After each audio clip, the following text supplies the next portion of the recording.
ये आकाशवाणी का पटना केंद्र है। प्रस्तुत है बक्सर जिले की हलचल। इसे पेश कर रहे हैं हमारे संवाददाता शशांक शेखर।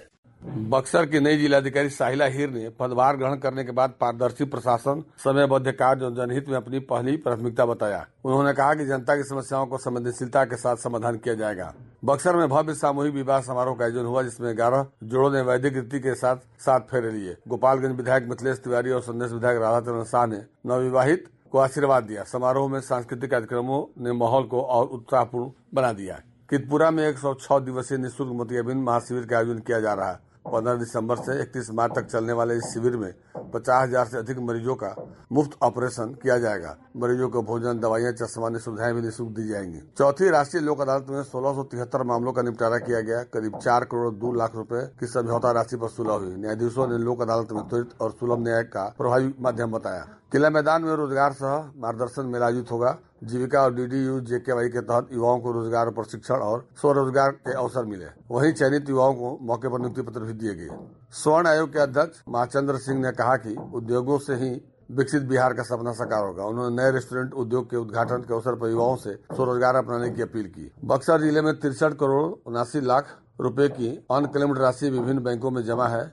आपकी पूंजी आपका अधिकार अभियान के तहत लोगों को उनकी जमा राशि वापस दिलाने के लिए विशेष शिविर आयोजित किया गया। कृषि विज्ञान केंद्र में आयोजित किसान गोष्ठी में वैज्ञानिक डॉक्टर देवकरण ने संतुलित पोषक तत्व प्रबंधन और वैज्ञानिक खेती अपनाने की सलाह दी। किसानों की आधुनिक तकनीक की जानकारी दी गई। जिलाधिकारी साहिला हीर ने केशवपुर जिला पूर्ति योजना और सिमरी प्रखंड कार्यालय का निरीक्षण किया।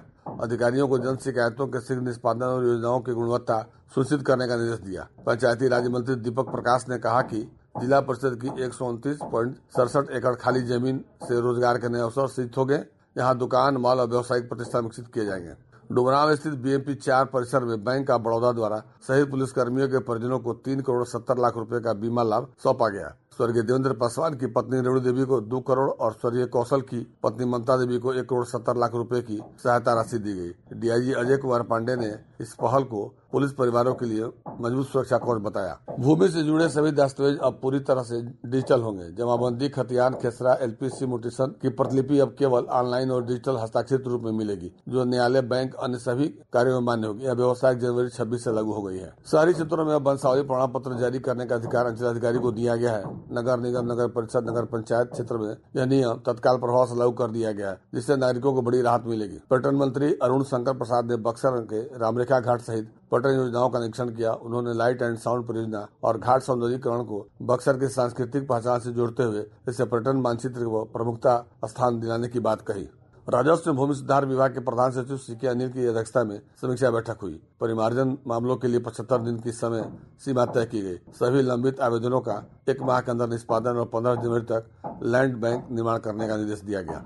DDC निहारिका छवि ने जल जीवन हरियाली दिवस पर जिला स्तरीय कार्यक्रम आयोजित किया गया। क्विज प्रतियोगिता में पलक, गोल्डी कुमारी और शिखा कुमारी को क्रमशः 6, 5 और 4,000 रुपए की पुरस्कार देकर सम्मानित किया गया।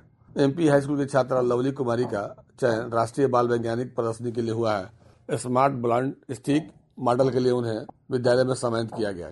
बक्सर में शिक्षा विभाग की पहली ई-पत्रिका बोधिका का विमोचन DM साहिला ने किया। यह जिले की पहली पूर्णतः डिजिटल और शैक्षणिक पत्रिका है, जो शिक्षा को नवाचार और जीवन मूल्यों से जोड़ने के कार्य करेगी। कृषि विज्ञान केंद्र में वैज्ञानिक देवकरण ने बताया कि ग्रामीण युवकों को मशरूम उत्पादन का प्रशिक्षण दिया जा रहा है। विशेषज्ञों ने बताया कि यह व्यवसाय 20 से 25 दिनों के अंदर आय देने वाला सरल और लाभकारी स्वरोजगार है। किसान रजिस्ट्री अभियान को मिशन मोड में चलाने का निर्देश दिया गया। जिलाधिकारी ने डोर टू डोर अभियान, कंट्रोल रूम और प्रतिदिन समीक्षा व्यवस्था लागू की है। जन मृत्यु रजिस्ट्रीकरण को लेकर जिला स्तरीय प्रशिक्षण आयोजित हुआ। अधिकारियों और डाटा ऑपरेटरों को कानून, प्रक्रिया और ऑनलाइन पोर्टल की जानकारी दी गई। DK कॉलेज डुमरांव में लोकतंत्र, समाज और मीडिया की नैतिकता विषय पर परिचर्चा का उद्घाटन राज्य सूचना आयुक्त प्रकाश कुमार ने संबोधित करते हुए कहा कि इस विषय पर गहराई से अध्ययन करने की जरूरत है। नैतिकता कुछ एग्जिस्ट नहीं करता, वो फैक्ट नहीं है, और नैतिक फैक्ट है। जैसे हिंसा फैक्ट है, अहिंसा फैक्ट नहीं है। नैतिकता और अनैतिक, यानी अनैतिक से ही निकला हुआ नैतिक है।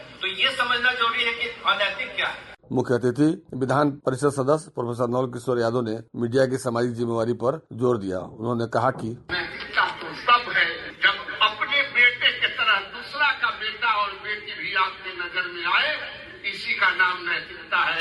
अभी आप सुन रहे थे बक्सर जिले की हलचल। बक्सर जिले की हलचल को पेश कर रहे थे हमारे संवाददाता शशांक शेखर।